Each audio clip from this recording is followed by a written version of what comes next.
Bonjour à toutes et à tous et bienvenue sur cette chaîne où je vais vous aider à apprendre le français. La prononciation du français a mauvaise réputation. Elle paraît très compliquée pour les apprenants. Il y a beaucoup de sons, ils sont souvent très différents de l'anglais et d'autres langues et parfois ils se ressemblent entre eux. De ce fait, il est souvent difficile de les reconnaître et de les prononcer. Parmi tous ces sons, il y en a 3 particulièrement qui génèrent beaucoup de frustration. J'ai nommé les voyelles nasales. On, en, un. Je répète, on, en, un. Si vous n'avez pas entendu la différence entre ces 3 sons, cette vidéo est faite pour vous. Vous avez répété 1000 fois ces sons sans savoir pourquoi les Français ne vous comprennent pas, pourquoi ils vous corrigent. Vous ne savez pas ce qui cloche, ce qui ne va pas dans vos essais. Vous avez peut-être abandonné et vous pensez que vous n'y arriverez jamais. Finalement, vous avez l'impression que c'est le hasard, la chance. Et pourtant, il existe une solution. Cette solution, c'est un secret gardé par les linguistes et les profs de français. C'est cette solution que je vais partager avec vous aujourd'hui pour vous permettre de nasaliser comme un français. Ça va demander un peu de pratique, mais à la fin de cette vidéo, vous saurez comment dépasser ce problème. Malgré le mystère, il n'y a rien de magique dans cette solution. Le problème, c'est que vous vous focalisez sur le mauvais organe, les oreilles. Vous ne pouvez pas reconnaître un son si vous n'arrivez pas à l'articuler. C'est-à-dire que si vous ne connaissez pas un son, vous ne pouvez pas le reconnaître. C'est le serpent qui se mord la queue. Pour sortir de ce cercle, il faut se focaliser sur un autre organe qu'on oublie trop souvent, la bouche. Quand on prononce une voyelle, et ces 3 voyelles nasales sont des voyelles, il faut prendre en compte 3 paramètres. La forme des lèvres, l'ouverture de la bouche et la position de la langue. Ce sera plus clair avec un schéma. Je vous avais prévenu que les linguistes cachaient des symboles magiques et des secrets obscurs. Mais pas de panique. En fait, c'est très simple. Ce diagramme représente une bouche vue de côté. Ça permet de savoir comment positionner la bouche et la langue.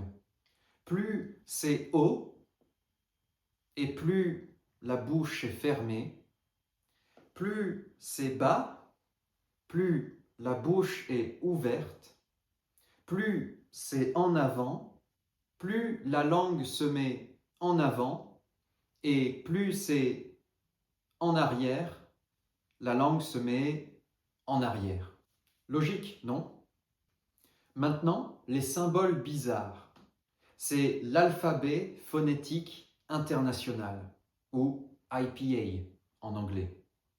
C'est un alphabet que les linguistes utilisent pour représenter les sons des langues, comme le français, ici, ce sont les voyelles du français, mais il y en a aussi dans votre langue.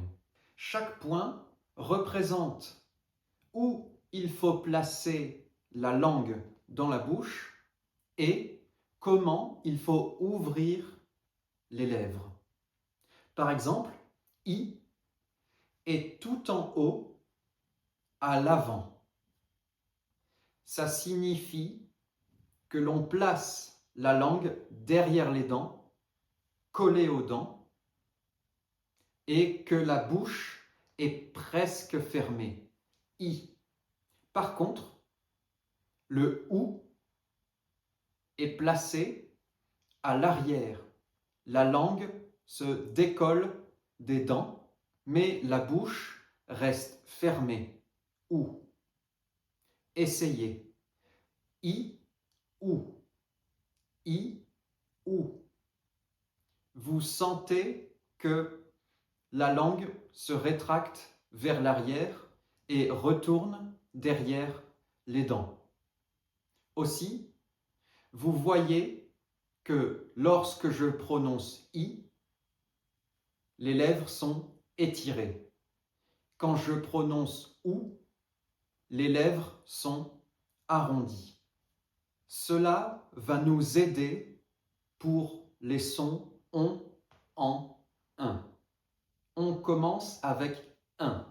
La langue est derrière les dents, collée aux dents.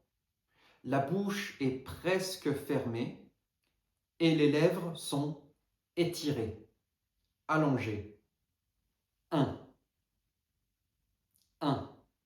Maintenant, en. Pour en, les lèvres sont ouvertes, légèrement arrondies et la langue est à l'arrière de la bouche. En. Enfin, on. Pour on, les lèvres sont très arrondies, presque fermées et la langue reste à l'arrière. On. On. Quelques exemples de mots avec un. Le lapin, le vin, le pain. Maintenant, quelques mots pour s'exercer à prononcer en, comme enfant, vent, plan. Et enfin, quelques mots pour pratiquer le son on, maison, rond, chaton. Maintenant, quelques conseils, une petite méthode pour vous aider à maîtriser ces sons. Vous pouvez répéter par exemple « dans ton coin ». Deuxième exercice. Vous pouvez prononcer chaque voyelle en vous focalisant, en vous concentrant sur la position de la langue, la position des lèvres et l'ouverture de la bouche. Un et on sont avec une bouche presque fermée. En avec la bouche ouverte. Un avec les lèvres étirées. En et on avec la bouche arrondie. Si vous faites ces deux exercices, dans quelques semaines, vous arriverez à faire la différence, à les comprendre et à les prononcer. Pour plus de pratique, vous pouvez nous rejoindre sur notre page Instagram et vous abonner à notre chaîne YouTube. Merci.